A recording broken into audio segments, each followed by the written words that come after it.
se le sumen.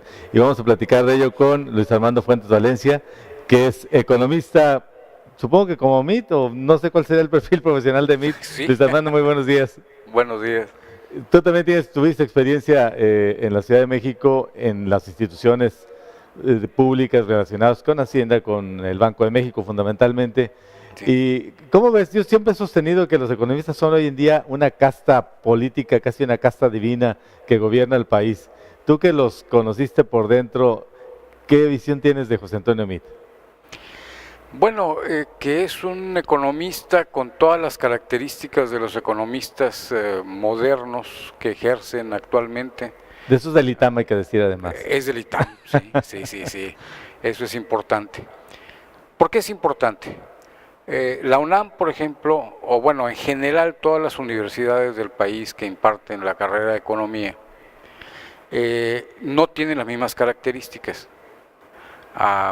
La economía es una ciencia social, no es una ciencia exacta, porque no puede serlo.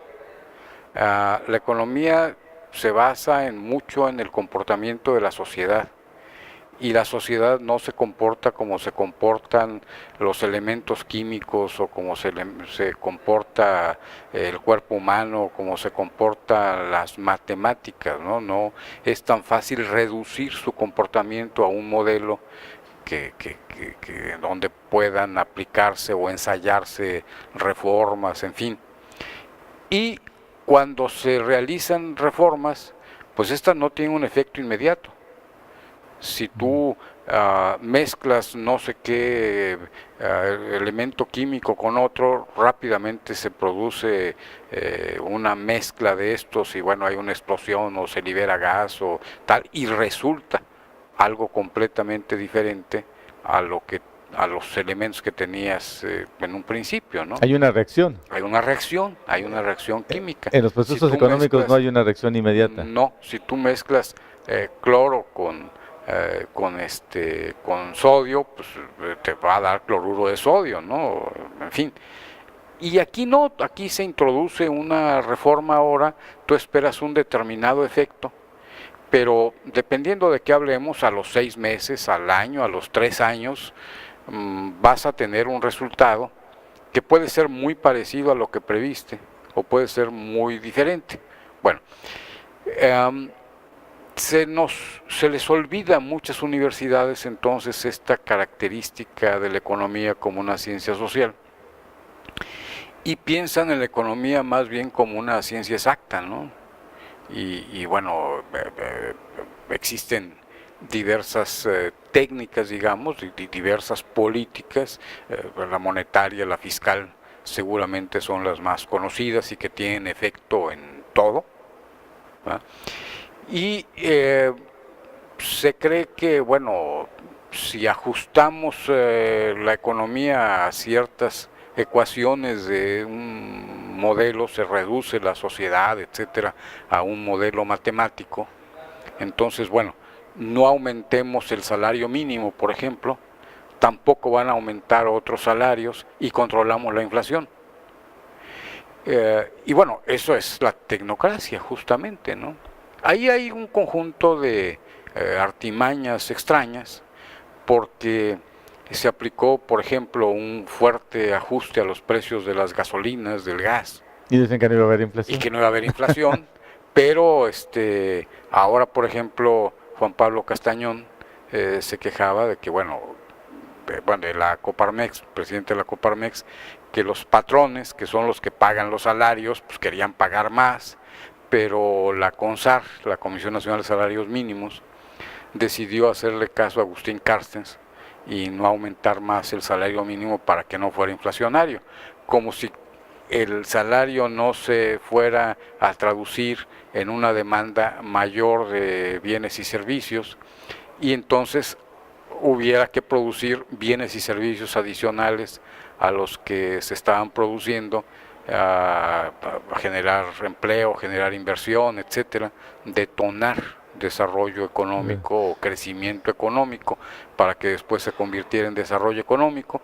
Y bueno, cuando se había hecho la barbaridad esta del aumento desmedido de los combustibles. Pero bueno, nos estamos ¿Cómo desviando. estarán las cosas, Luis Armando Fuentes, que los patrones, la Coparmex, que es el sindicato patronal y que su mística es siempre oponerse a los aumentos salariales, estén pidiendo aumentos de salarios en México Claro. para fortalecer el mercado interno? Claro, porque si no, pues, ¿cómo crecemos, no? Y precisamente, bueno, aquí una de las críticas que habría que hacer a la Secretaría de Hacienda, pues en los últimos tiempos, encabezada por José Antonio Meade, pero también en la época que estuvo Videgaray, antes de él el propio Meade y Cordero y etcétera, etcétera, es el pobre desempeño de la economía, ¿no? El eficiente Meade. Digamos que Meade fue secretario de Hacienda con Felipe Calderón. Con Felipe Calderón. Y luego entra Videgaray, pero sí, las cosas no se hicieron distintas con Videgaray. No. Y luego regresa Meade a mantener o a continuar el modelo de política hacendaria que había establecido con Calderón. Claro, sí, es un modelo que han seguido todos los últimos secretarios de Hacienda, ¿no? De manualito. Perdón, de manualito. Sí. De manualito que lleva el sello del ITAM. Y de manualito insensible, ¿verdad? Porque no importa la sociedad, o sea, no importa si cada vez hay un mayor número de mexicanos que se añaden a las listas de la pobreza. Y digo a las listas porque la pobreza, como todo, cuando crece mucho hay que empezar a clasificarla, ¿no? Y empezar a hablar de pobreza extrema y pobreza alimentaria y pobreza quién sabe qué, pues es pobreza todo, ¿no?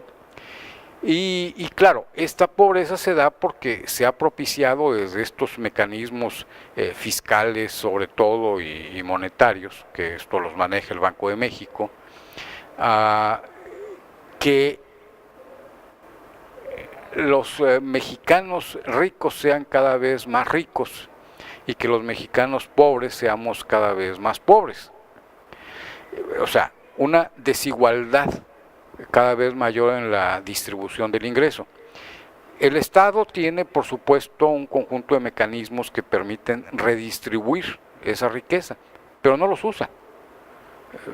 Tal pareciera más bien que la misión es que se concentre cada vez más la riqueza. ¿Y qué nos produce? Bueno, una cantidad creciente, galopantemente creciente, de mexicanos que ingresan a las listas de Forbes, y bueno, alguno de ellos, sobre todo Carlos Slim, que algún tiempo encabezó esa lista, y frente a ellos pues el empobrecimiento cada vez más profundo de la gran mayoría de los mexicanos. Entonces, bueno, la UNAM, volviendo al origen de esta parte de la conversación, no solamente se concreta a dar herramientas econométricas y tal, sino a hacer entender al alumno, aunque también ahí ha habido reformas en los programas de estudio, que básicamente se está para servir a la sociedad, ¿no? Que la economía pues es una ciencia social.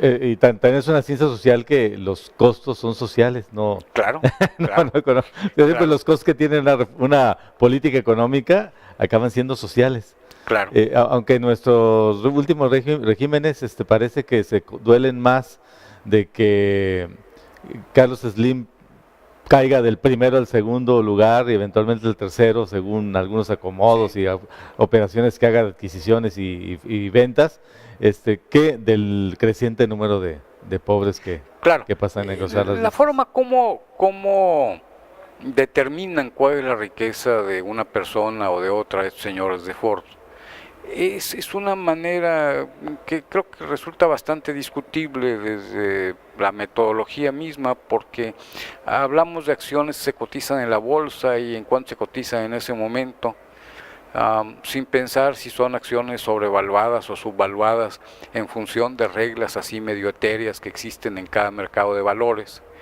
porque bueno, las acciones son mucho más baratas en el caso de empresas mexicanas que de empresas japonesas, por ejemplo, ¿no? Y las bolsas estadounidenses tienen un método ahí entre las dos. Quiere decir que un mexicano tiene que ser mucho más rico para poder parecer casi tan rico como los norteamericanos.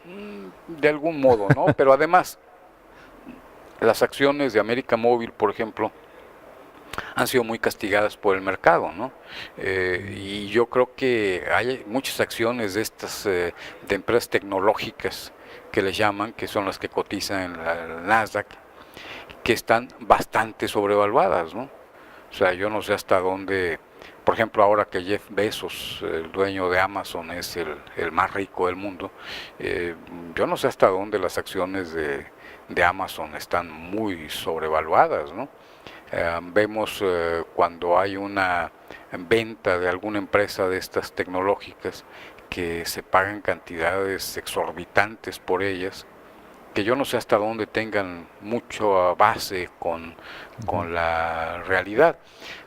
Por supuesto, tampoco se puede hablar de que se evalúen con el valor en libros de las empresas, o en fin, no hay un método sencillo. Para saber quién es el hombre más rico del mundo. Sí, pero lo curioso de esas listas de Forbes es que el otro mexicano ilustre que apareció en los primeros lugares fue el Chapo Guzmán.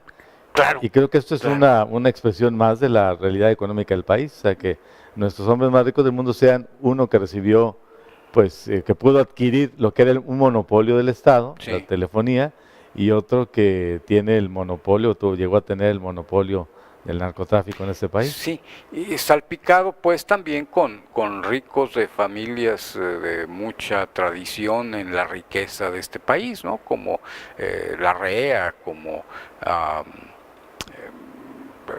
pues no sé, se me ocurre... El propio Azcárraga sí, y los Salinas Pliego. Bueno, Salinas Pliego más recientemente, pero también con algún pasado ahí, o Ballí, ¿no? Ballinas. Y en ese México Balleres, donde se ha dicho que hay 300 familias o que hay un grupo de personas que pueden proclamarse como los amos de México, por citar algunos referentes literarios, en este México, ¿quién es José Antonio Meade y qué función vislumbras tú, Luis Armando Fuentes, que va a cumplir si llega a la presidencia de la República?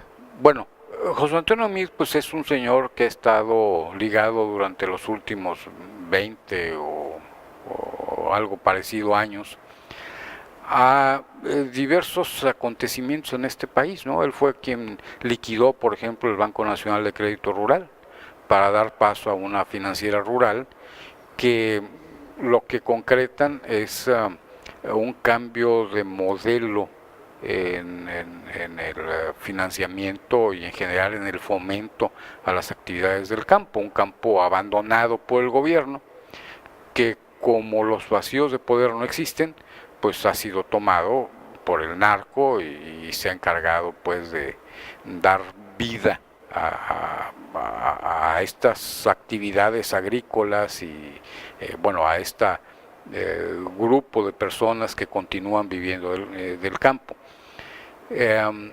Estuvo en el IPAB, Instituto de Protección al Ahorro Bancario, que es el descendiente directo del FOBAPROA, del FOBAPROA. ¿Sí? Porque pues esto significó costos altísimos para el país y un premio para esos banqueros por haber hecho tan mal su papel, haber quebrado la banca mexicana, haber provocado que la banca mexicana pasara a manos extranjeras prácticamente toda, porque el único banco de cierto tamaño que permanece como mexicano pues es Banorte, ¿no? Pero bancos con tanta tradición como aquel antiguo Banco de Londres y México, que después de quién sabe qué cantidad de aventuras pasa a ser Banco Santander o Asaltadero. Antes fue Serfín y luego finalmente Santander. Sí. O el Banco Nacional de México, que ahora pues es parte del Citigroup. Entonces, bueno. El mismo Bancomer, que es ahí estuvo. Banco Bilbao Vizcaya. Claro, ahí estuvo él en estos lugares y bueno, después se convirtió en el secretario multiusos, ¿no? Porque fue primero secretario de Energía, bueno, después de diversos puestos en la Secretaría de Hacienda y tal, pasó a ser secretario de Energía y luego secretario de Hacienda y luego secretario de Relaciones Exteriores y luego secretario de Desarrollo Social y luego otra vez secretario de Hacienda. Nos venden su figura como la de alguien muy eficiente, como de alguien honesto, como de alguien muy familiar, bueno, muy hombre de familia, religioso, etcétera, etcétera. Eso creo que cae bien a ciertos grupos de la población. Yo tengo muchas dudas, por ejemplo, de su honestidad. ¿Ya?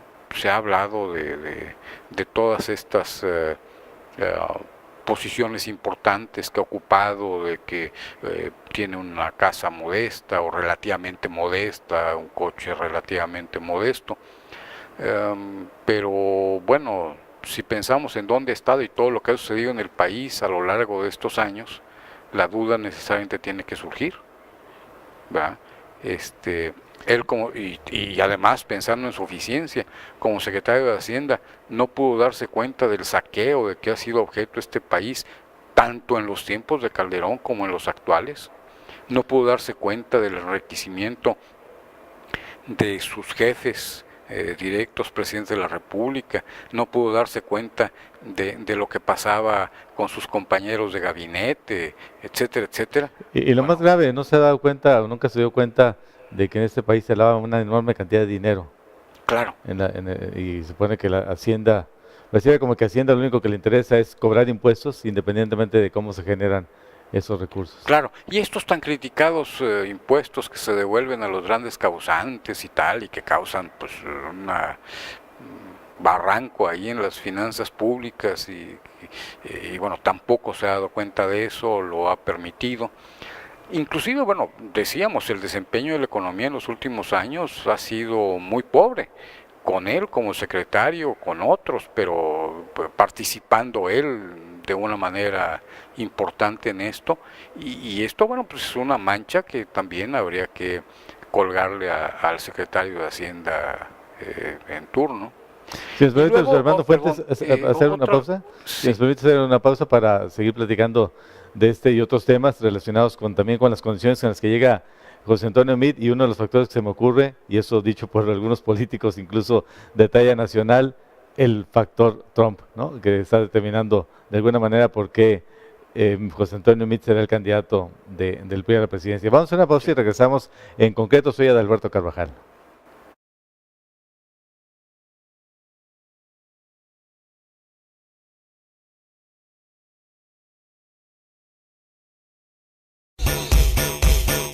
Tú escuchas Radio Fresca, Fresh Radio.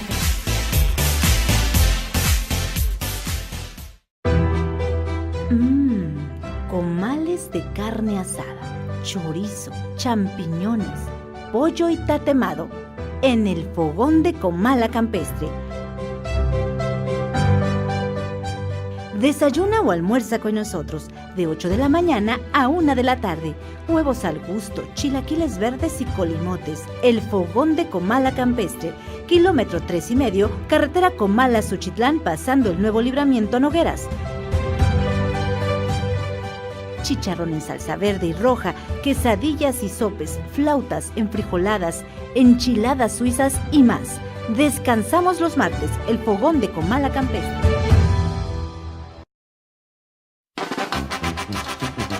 Consienta a su mascota.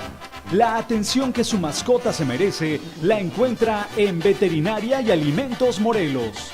Atención al 312-31-24207. Veterinaria y Alimentos Morelos. En Morelos 96, en el centro.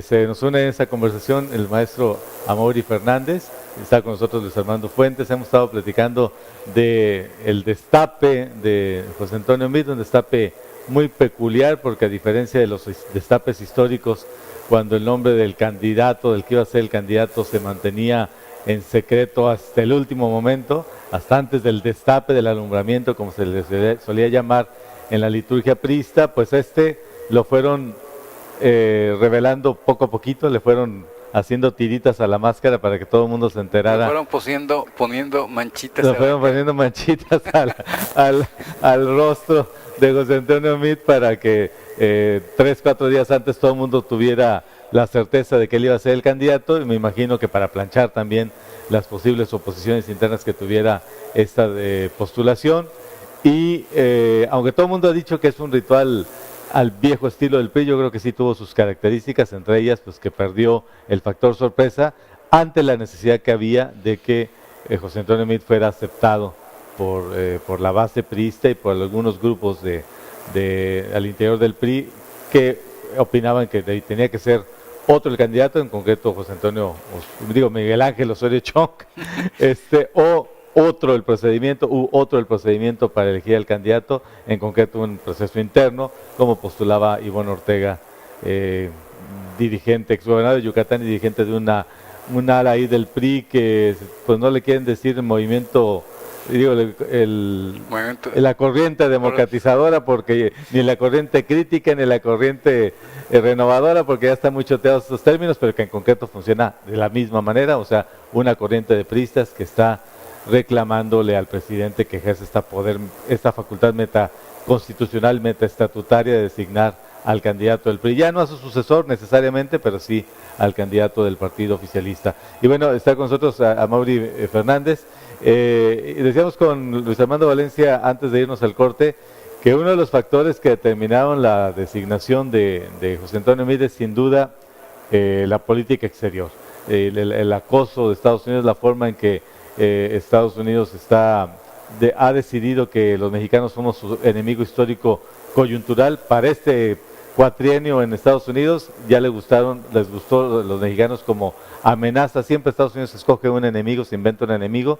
Ya brincamos de Saddam Hussein a otros movimientos fundamentalistas árabes, y hoy en día nos toca a los mexicanos cumplir esta función. Y yo creo que José Antonio Meade es en buena medida la respuesta del gobierno mexicano ante esta presión y una forma de conciliar los intereses de los Pinos con los intereses de la Casa Blanca, del morador actual de la Casa Blanca. Amaury, tú has estudiado mucho ese tema del muro de Trump. Bueno, recientemente tuve la oportunidad de ir a la Universidad de Valparaíso en Chile y presenté una ponencia relacionada con el asunto del muro, pero participé con el estudio de los memes como este fenómeno cultural de las redes sociales, y precisamente este asunto del enemigo acérrimo de Estados Unidos, como lo ha dicho Trump desde la precandidatura, ¿no? Hasta que era candidato, hasta que ya ahora es presidente. Y sí, me di cuenta en el análisis, el asunto del discurso de Trump, que tenía mucha similitud con el modelo moderno de lo que podría ser la política de Goebbels, ¿no? Del asunto con Hitler de la Segunda Guerra Mundial, y casi en algunos aspectos lo retoma al pie de la letra, para encontrar un enemigo común, como pueden ser los musulmanes, como pueden ser toda la xenofobia, y pues el enemigo común más importante, pues en este caso México en este discurso, y un símbolo muy importante a partir de este discurso es el muro, la construcción del muro, que no deja de estar ahí y que fue una de las promesas que les hizo a sus votantes. Entonces, a partir de ese asunto me doy cuenta en las redes sociales que comienzan a surgir muchísimos memes, ¿no? De poner Trump, muro, México, aparecían más de 500,000 imágenes, y de ahí pues hice una selección de 300 más específicas, y de ahí seleccioné 6 que tomaban en cuenta, por ejemplo, un meme donde sale el Chapo Guzmán en la silla presidencial, ¿no? A manera de burla, en este asunto de crítico, de darle prioridad a las voces de Trump en lugar de poner una postura más crítica. Este asunto, por ejemplo, de el muro como parte de un capricho también del gobierno estadounidense y específicamente de este presidente. Y también otro meme que me llamó mucho la atención fue que ponen al Santo y Blue Demon contra el muro, es decir, se comienzan a retomar discursos de la gente que comienza a distribuir estos memes en las redes sociales como una crítica y como una nueva manera de opinión pública, además de colectiva. No solamente el meme como algo efímero y de ocio, sino también encuentro memes críticos, memes de crítica política interesantes. Que el meme ha venido a sustituir al cartón político como este medio de expresión de periodismo gráfico incluso, con una característica pues que no sé cómo la van a resolver por cuestiones de derechos de autor, pero casi todos permanecen anónimos. Es muy difícil que se logre rastrear el autor de un meme y se popularizan, nos llegan por diferentes vías, a veces en cuanto aparece uno empieza a correr, nos llegan al WhatsApp por diferentes grupos y en otras redes sociales, pero la característica es que luego nadie sabe quién los hizo y vemos incluso a cartonistas de los diarios impresos tradicionales que han recurrido al meme como una forma también de filtrar sus cartones, esos que no les publican. Recordaba que un cartonista me decía que él elaboraba como 5 o 6 cartones al día y los mandaba a un periódico y el periódico le seleccionaba uno para la edición del día siguiente y ahora la posibilidad de las redes sociales es que puede subir 6 sobre distintas cuestiones y no espera a ver cuál le publican. Luis Armando Fuentes, no sé si coincides conmigo en que de alguna manera Trump determina el sentido de la selección del candidato. Lo que no me queda muy claro es si José Antonio Meade va a cumplir las expectativas de Donald Trump y si a lo mejor era mejor candidato en este modelo, en ese esquema de prácticamente subvención, de sumisión de los pinos de la Casa Blanca, no era mejor candidato Luis Videgaray. Bueno, la pregunta es muy compleja y la respuesta es muy compleja también. Yo creo que Estados Unidos o el presidente en turno de Estados Unidos no necesariamente determina, no necesariamente condiciona, pero sí influye. E influye más que por una influencia que ejerza sobre nuestros gobernantes, porque la relación con Estados Unidos es muy intensa. Queramos o no queramos, hay una integración de la economía mexicana y la estadounidense. Y esto no se inicia con la firma del Tratado de Libre Comercio, es algo que se ha venido dando desde siempre. Desde la independencia, yo creo, ¿no? O desde antes, ¿no? Compartir una frontera tan grande, con tanta movilidad de estadounidenses a México y sobre todo de mexicanos a Estados Unidos, una cultura común con una zona muy grande, muy importante de Estados Unidos, porque habían sido parte de la Nueva España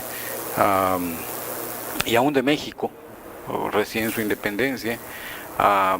Algunas otras partes que no formaron parte nuestra, pero que los españoles mismos intervinieron en diversos hechos históricos y tal.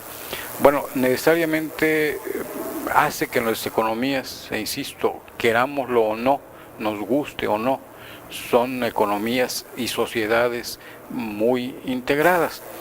Entonces, hay por supuesto toda una influencia, quizá mucha de ella ni siquiera ejercida de manera directa, sino siendo nosotros quienes nos condicionamos a que conviene más Pedro, Juan o Francisco que otro, porque de esta manera esta parte importante de la sociedad, de la economía, de la política mexicana embona mejor con la política en Estados Unidos. Que pueda satisfacer o no a Trump, Meade, o pudiera haberlo satisfecho más Videgaray o no sé quién, en caso que gane el candidato de ese partido, que es la otra parte del asunto. Bueno, yo creo que la respuesta casi automática que todos daremos es bueno, ninguno lo va a satisfacer, ¿no? Trump es un señor, yo he sostenido, bueno, ahí en tu propio medio electrónico, carvajalberber.com hay que decirlo, pues, que Trump es un psicópata, así lo he pensado, así lo sigo pensando, y cada vez creo que además lo confirmo en mayor medida. ¿Y quién le puede satisfacer si él mismo no se satisface, no? Sí, Bueno, si Peña Nieto le hubiera hablado por teléfono, ¿a quién quieres que ponga? Y le hubiera dicho Trump ese día a fulano, hacen el anuncio, hacen el destape, y a la mañana siguiente sería Trump con su Twitter Sí. diciendo, no estoy de acuerdo con el candidato a presidencial. Claro. Bueno, pero ya él había anunciado lo que él quería era la reelección de Peña Nieto, ¿no? Entonces, bueno, pues eso no se da. Y a lo mejor sí se da, ¿no? A través de la persona de José Antonio Meade. Que probablemente haya que leer eso como reelección de Peña Nieto, es decir, la continuidad del modelo que ha estado funcionando claro. en los últimos tiempos y que vimos que no tenía ninguna diferencia cuando gobernaron el PAN Sí. a cuando gobernó el PRI o regresó el PRI a Los Pinos, y la prueba está en que pues el funcionario clave de la política económica del régimen de Calderón es exactamente el mismo que fue el funcionario clave con Peña Nieto. Sí, hasta con las mismas manchas, pues, ¿no? Sí. O sea, ni siquiera en términos de que el que ahora hizo lo mismo que el que había hecho, lo que había hecho otro 6 años antes, ¿no? Sino que, bueno, fue un ciclo que se completó. Y claro, de llegar Meade a la presidencia, ¿qué habría? Bueno, exactamente lo mismo que hay ahora. Con todas esas contradicciones que comentábamos y algunas otras que ahí están, no significaría ningún cambio de nada, ¿no? Y la política o la relación con Estados Unidos, bueno, pues es una relación que continúa evolucionando al margen de quién sea el presidente de Estados Unidos y de quién sea el presidente de México. Este perfil de José Antonio Meade, Luis Armando Fuentes, es un potencial ganador, lo hace un triunfador electoral en unos comicios, es un buen candidato. Si lo viéramos desapasionadamente y no fuera el candidato del PRI, del sistema y del establecimiento, de todo lo que le podamos decir, es un buen candidato para el momento actual de México, una gente como José Antonio Meade, con sus características físicas, intelectuales, su perfil profesional y su perfil político. Mira, yo me temo que no. Me temo que no, porque hay un conjunto de contradicciones que no hemos analizado y que voy a tratar de resumir en muy pocas palabras y tiempo. Nos lo venden como el candidato de la modernidad, ¿sí? Pero el candidato de la modernidad es destapado con el mismo boato, en esencia, de hace 24 años, con el mismo boato que se había destapado a Colosio en su momento. Y ninguno después de Colosio ha sido destapado en esta forma, ¿sí? La Bastida hubo ahí un simulacro de elección interna, sí, que por poco les ganas ¿cómo se llama? El madrazo. Sí. Y ya después pues Segundo, se critica a López Obrador por este autoritarismo que ejerce en Morena. Pues bueno, cómo amarró las cosas Peña Nieto como el autoritario del PRI para nombrar a su candidato o al candidato de Videgaray o de no sé quién sea el gran elector, y imponerlo amarrando todo, absolutamente todo, para que fuera su voluntad y nada más que su voluntad, y digamos que con una regresión en cuanto a democracia o en cuanto al ejercicio democrático. Entonces, bueno, ¿hasta dónde es el candidato que nos dicen? Vimos que tan eficiente no es, quizá, bueno, tampoco es tan honesto como nos han dicho. A mí me parece muy difícil andar entre tantos lobos y no hacer el intento siquiera de aullar, ¿no? Y bueno, cómo trabajar con ellos si se es honesto cuando se ve la deshonestidad excesiva de estos últimos años. o de estos últimos regímenes. Entonces, bueno, eso, el candidato de la modernidad, llevándonos atrás 25 años en este tipo de ceremonias tan medievales. Y volviendo 25 años atrás también en la ortodoxia neoliberal, porque, Claro, porque hay una claro. cosa que me preocupa aquí. Cuando el destape de Colosio, mucha gente analizaba la coyuntura y decía, bueno, Salinas, que es un liberal ortodoxo y que impuso el modelo con, pues no como Pinochet, pero casi, ¿no? O sea, Sí. por la fuerza, Desde por los tiempos desde el de fraude Miguel de la electoral, sí. Decían, necesita un político con cierta sensibilidad social, alguien carismático que le dé una sobadita a la gente, porque esto no aguanta estirarlo más. Sí. Vino Zedillo y lo estiró mucho más, al grado que el PRI perdió las elecciones en el 2000. Pero ahora no, ahora parece como que no entendieran que la gente está esperando una sobadita, está esperando promesas, está esperando que se resuelvan problemas y no quiere solamente ayuditas por la cuestión del temblor. Entonces, pero el régimen está como que negado a aceptar esta necesidad de girar un poquito a la izquierda, de ser un poquito populista, de ser un poquito social, y nos ponen al más ortodoxo de los tecnócratas del Sí. gabinete. Sí, como que el gobierno se amorcilló, Sí. ¿verdad? Y ya no sabe cómo reaccionar y tal, porque se les olvidó a todos que es una sociedad y que somos una sociedad y que la sociedad está compuesta por humanos. Cuando se negociaba el Tratado de Libre Comercio hace 25 años, en alguna de estas reuniones que que organiza la Secretaría de Relaciones Exteriores, a donde cita a todos los embajadores y algunos otros funcionarios importantes del Servicio Exterior Mexicano, se invita a Jaime Serrapuche a que hable de cómo van las negociaciones del TLC, tan cuestionado ahora respecto a si va a poder continuar o no, por cierto. Bueno, entonces él dibuja un modelo así maravilloso de lo que va a pasar con este país como consecuencia de la firma del TLC. Y algún embajador ahí se le ocurre decirle, oiga, señor secretario, ¿y si la realidad no se ajusta a su modelo? Y Serrapuche le contesta, pues más le vale a la realidad ajustarse a mi modelo. O sea, esa es la soberbia con la que luego actúan estos tecnócratas, porque bueno, son sus modelos matemáticos que han de cumplirse forzosamente, tienen amarradas todas las variables. Insisto, se les olvida que somos seres humanos y que nuestro comportamiento y nuestras reacciones no son fácilmente traducibles a números.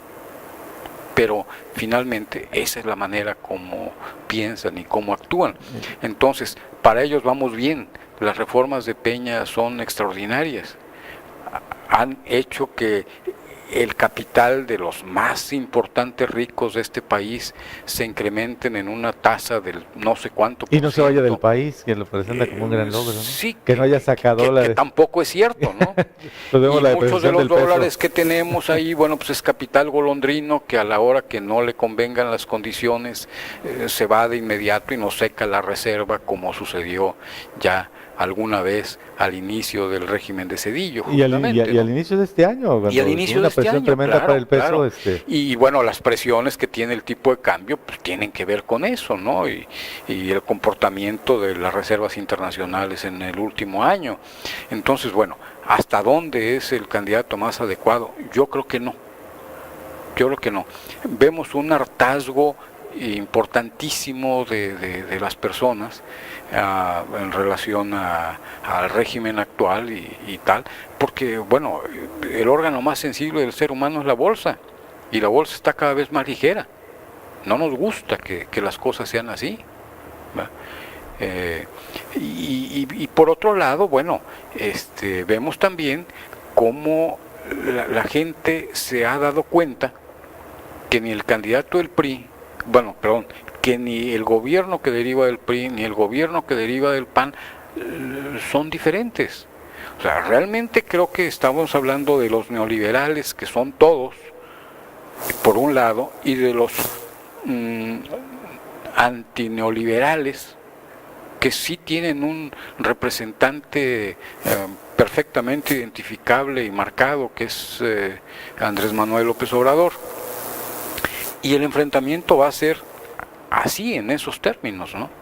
O sea, independientemente de que esta unión del PRI, del PAN, del PRD y Movimiento Ciudadano nació muerta, o más bien murió antes de nacer, y que no logra pues avanzar, se muestra así toda deshilachada, sin forma, y que es víctima también de ese autoritarismo antidemocrático de Anaya, que no puede entender además que independientemente de lo que él sepa o no sepa, o de sus conocimientos técnicos o no, pues hay un rechazo hacia su persona, y que ha sido objeto de tantas críticas y ataques que lo desprestigia y lo hace un mal candidato, pero a fuerza quiere serlo y tal.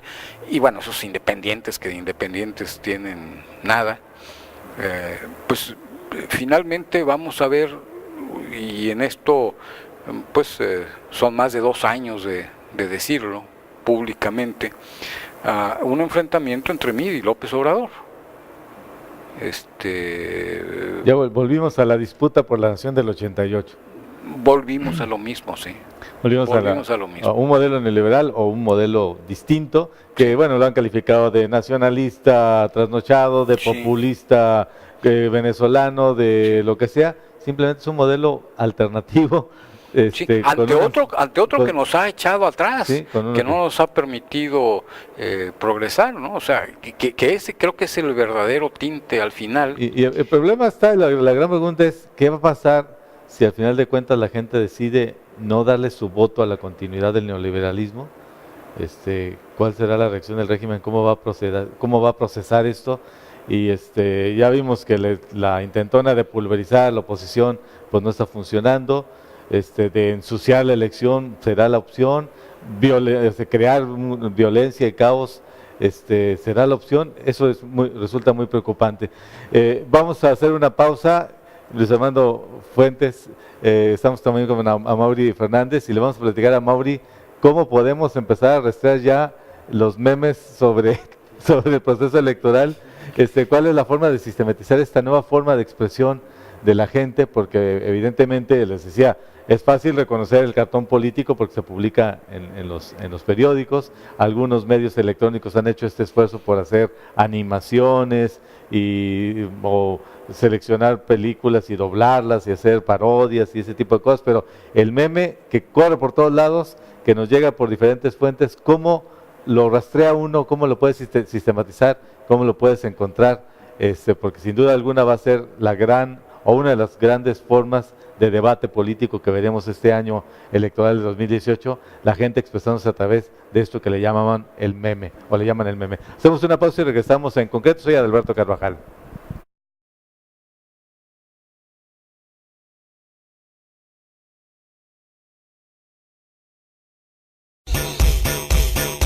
Tú escuchas Radio Fresca, Fresh Radio.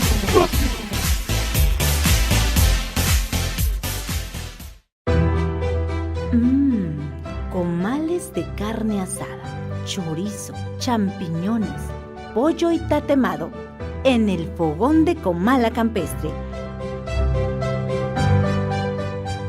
Desayuna o almuerza con nosotros de 8 de la mañana a 1 de la tarde. Huevos al gusto, chilaquiles verdes y colimotes. El fogón de Comala Campestre, kilómetro 3,5, carretera Comala-Suchitlán, pasando el nuevo libramiento Nogueras. Chicharrón en salsa verde y roja, quesadillas y sopes, flautas, enfrijoladas, enchiladas suizas y más. Descansamos los martes, el fogón de Comala Campestre.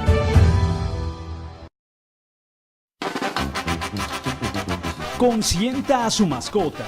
La atención que su mascota se merece la encuentra en Veterinaria y Alimentos Morelos. Atención al 312-31-24207. Veterinaria y Alimentos Morelos. En Morelos 96, en el centro.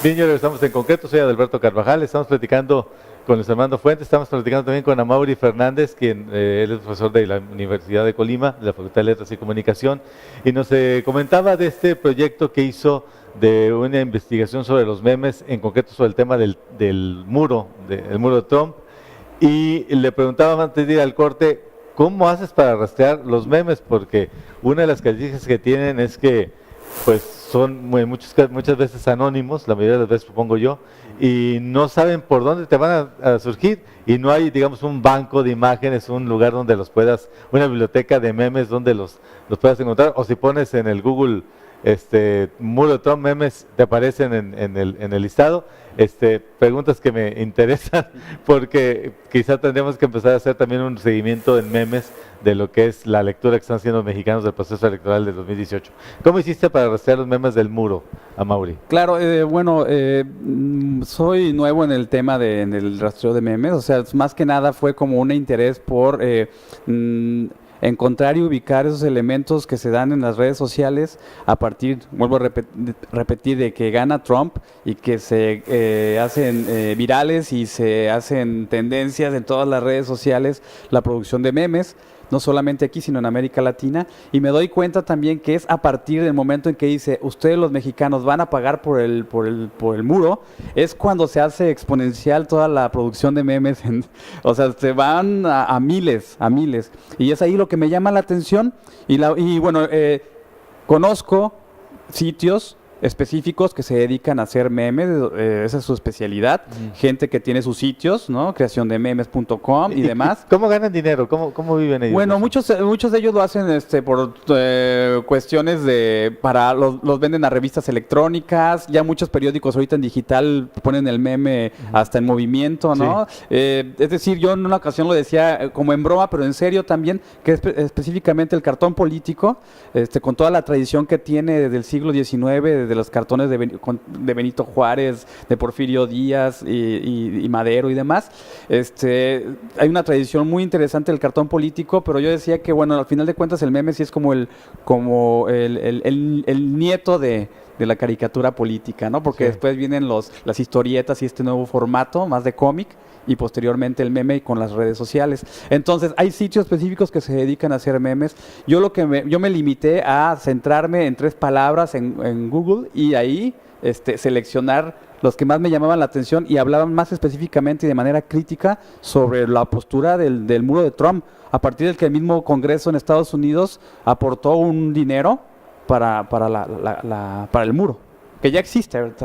Estamos hablando que es solamente ampliarlo, continuarlo. Fundamentalmente en las zonas urbanas, fundamentalmente en las áreas fronterizas, ¿no? Exactamente, y bueno, toda la crítica que hay respecto a de la división de familias, el intercambio de relaciones sociales, laborales, de mercancías, ¿no? Que tiene que ver históricamente las relaciones ecológicas, que por cierto afectarían a los grandes territorios en esta frontera, al final de cuentas, y que la propia ONU y que la propia Comisión Internacional de Derechos Humanos ha dicho que va en contra de los derechos fundamentales de la humanidad, pues esta construcción de este gran muro al final, ¿no?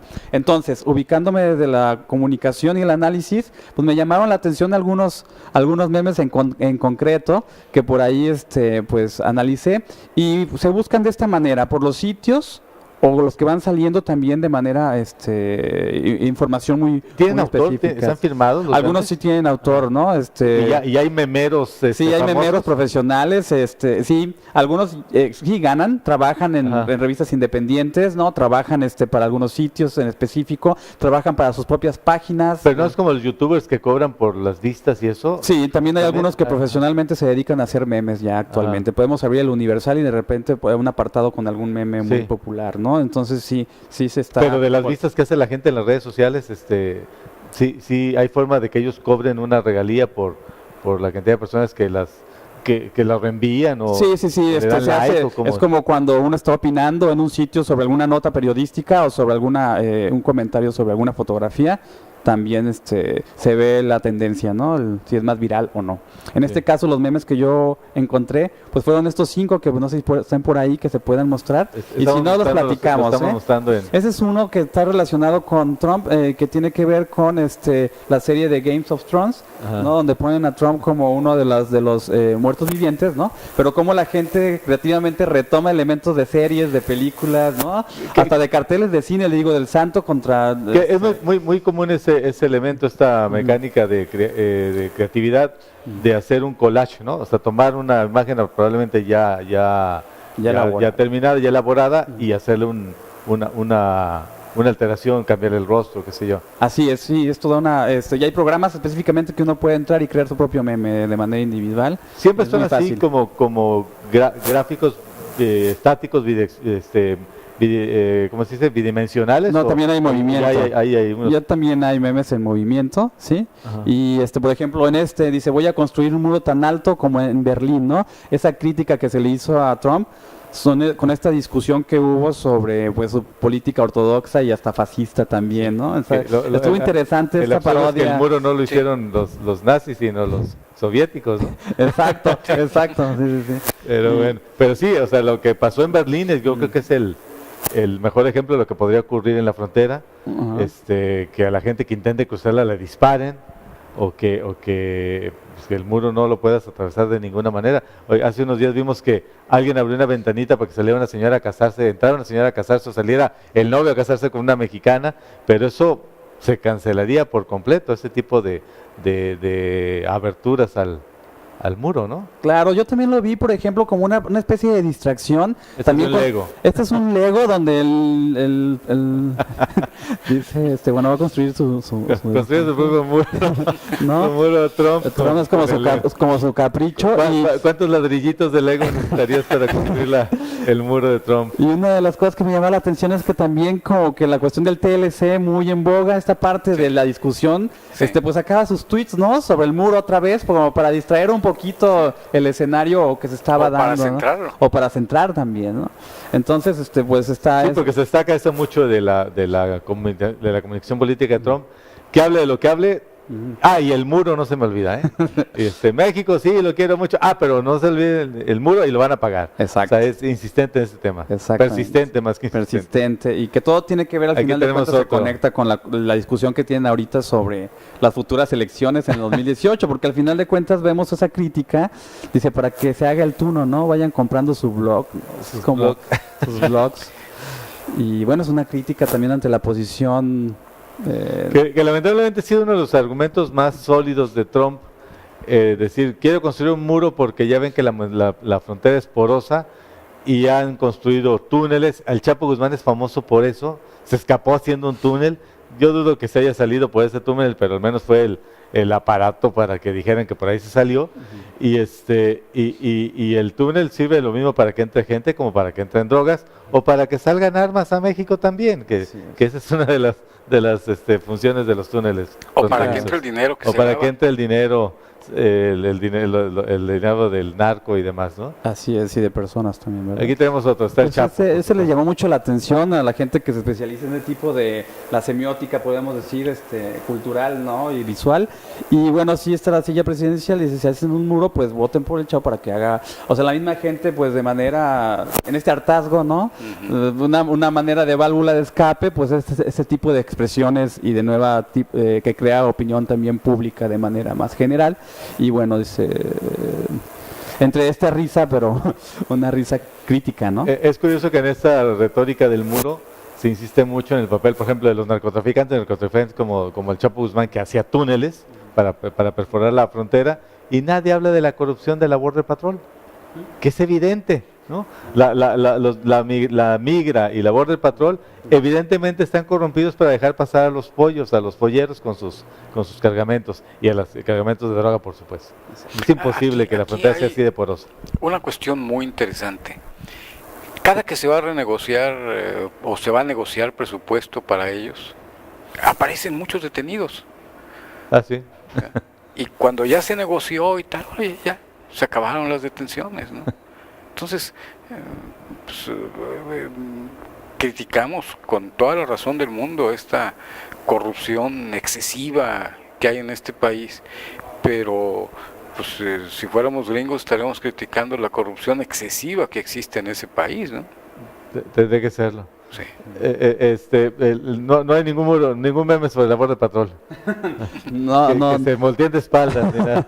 pero bueno, pues igual vamos a Hubo estar un viendo. video muy interesante que circuló, donde se ve unos muchachos brincándose con su mochilita al hombro, brincando el muro en alguna ciudad fronteriza, y las patrullas están a determinada distancia y los patrulleros de espaldas para no ver, porque ellos piensan que si no, o sea, si ven, luego tendrían que ante un jurado decir, usted vio, y tendrían que mentir, y el perjurio es el mayor delito en Estados Unidos, pero como están de espaldas no ven, entonces pueden pasar, y obviamente alguien les avisa que está viendo con las cámaras, ya puedes voltear, ¿no? Cuando ya pasaron los chavos. Claro, sí. Es interesante el muro como un símbolo también, ¿no? Sí. Un símbolo no solamente físico, sino también ideológico, al final de cuentas, es lo que nos está diciendo señor Trump, ¿no? Con esta política al estilo del Brexit, ¿no? Una muy proteccionista, otra vez, muy en un doble discurso, ¿no? Que el muro vendría a simbolizar realmente este obstáculo que existe en la frontera México-Estados Unidos, que no existe, por ejemplo, en la frontera con Canadá. Tú vas a alguna región inhóspita de los estados fronterizos con Canadá y puedes pasar a Canadá. El problema es que te agarren ya adentro, ¿no? Y te preguntan si traes papeles o no. Pero como son anglosajones, pues muchos de ellos se confunden y hay mucho canadiense ilegal indocumentado, no ilegal, indocumentado en Estados Unidos. Pero el muro de la frontera con México, existe ese muro virtual, y lo único que haría Trump sería levantar ladrillos sobre algo que ya es un abismo, que no permite el libre tránsito, que no permite la libre convivencia de una sociedad fronteriza como la que tienen muchas de estas ciudades. Claro. Vean El Paso con Ciudad Juárez, por ejemplo, ¿no?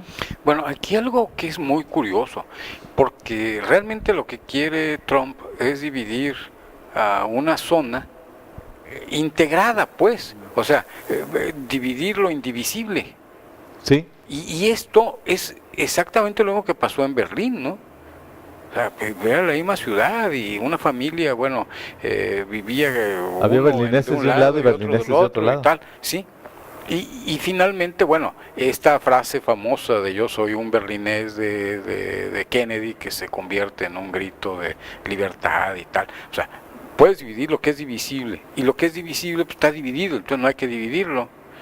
Lo que es indivisible, por mucho que quieras dividirlo, no lo vas a poder dividir. Habrá que ver quién celebra la construcción del muro y ver si no son los mismos que celebraron la caída del muro de Berlín.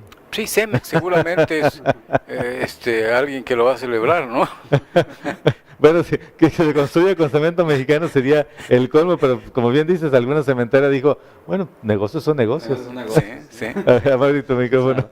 Sí. Bueno, tus conclusiones finales, porque ya que estamos terminando. Bueno, sí, yo creo que es bien interesante toda esta coyuntura política y social que está ocurriendo a nivel solamente regional o de América, Norteamérica, Centroamérica, también todo lo que está ocurriendo aquí, sino a nivel internacional, ¿no? Es un discurso que se trae desde su campaña, ¿no? Y ahorita lo estamos viendo con esta lucha Es el del discursiva. Ese es el del santo enmascarado de plata. Santo y Blue Demon contra, y su muro, ¿no? Al final de cuentas. Y es como contra el enemigo, el monstruo, Además ¿no? está muy bien recreado en los títulos de las películas del santo, porque así son, ¿no? Sí, me llamó la atención Contra mucho. las Y hijas bueno, de pues también... Santo Blue contra las hijas de Satán. Exacto, y lo interesante es que pues también en Chile pues conocen al santo, ¿no? Es un héroe latinoamericano. ¿Y ese es Chile en este meme? No, Ah. ese se hizo, pero se produce. Se produce Pero en muchos México. también están produciendo en Latinoamérica, sobre el muro y sobre Trump. Sí, habrá que preguntarles a los salvadoreños, a los Hondureños. hondureños, qué piensan del muro, que viene a multiplicar los de por sí azarosa aventura de cruzar México para llegar a la frontera, y siempre veían que la parte más difícil era atravesar México, Ajá. que ya la frontera pues con dinero se solucionaba. México había que lidiar un montón de obstáculos y de peligros, pero la frontera con dinero se solucionaba. Ajá. Pero ahora el muro representa un doble obstáculo. Y es poder al final de cuentas, ¿no? Sí. Somos el imperio y vamos a poner nuestras murallas, ¿no? Sí, Es así sí, como sí, ese, sí, sí. ese discurso de poder Sí, como- internacional. Como esos castillos medievales que eran Exacto. inaccesibles Exacto. porque se levantaba el puente levadizo. Exacto, exacto. Y eso es un discurso que nos está diciendo la xenofobia al final de cuentas, ¿no? Sí. Que no es necesario que diga lo de un muro, que también ya lo ha dicho, ¿no? Que aquí no entran tales grupos, tales países, tales...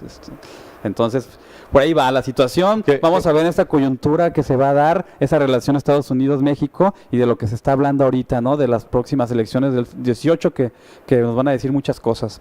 Que no debería extrañarnos que quieren construir un muro para separarse de México y dejar el subdesarrollo y la corrupción y la violencia del lado mexicano, cuando ellos mismos en sus ciudades, y esto no es de que lleguemos ya a la sociedad que retrataban en esa película de Cuando el destino nos alcance, ya hoy en día en sus ciudades hay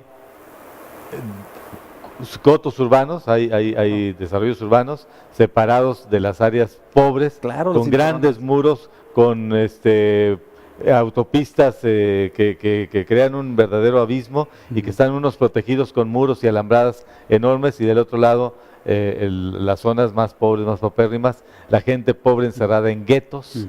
Esto ya es parte de la realidad norteamericana, o sea, la segregación racial y la discriminación a los más pobres es un asunto que se ha dado desde hace mucho tiempo, y siempre lo justifican de la misma manera. Es que en los guetos, en los barrios negros, en los barrios latinos, es donde se da la violencia, la prostitución, la drogadicción, el narcomenudeo, y en los barrios blancos no. Entonces hay que preservarlos, hay que crear este cinturón, estos muros, estas murallas para proteger al estadounidense blanco, ¿no? Claro. Y creo que es exactamente lo que están haciendo ahora, nomás que a un nivel monumental, que siempre dijimos es una cosa retórica, simbólica lo que está planteando en la campaña, Claro. y ya vemos que no, o sea, hay la determinación de construir un muro, y seguramente lo va a construir el señor Trump, que se dedica a los bienes raíces. Pues llegamos así al final de este programa. En concreto ha sido muy rica la conversación con Luis Armando Fuentes, muchas gracias, con Amaury Gracias a ti. Fernández. Ojalá nos acompañen en otra ocasión, cualquiera de los dos, o los dos, pero juntos o separados, para hablar de este y otros temas que le interesan a la gente. Nos vemos aquí el próximo martes, en concreto, soy Alberto Carvajal.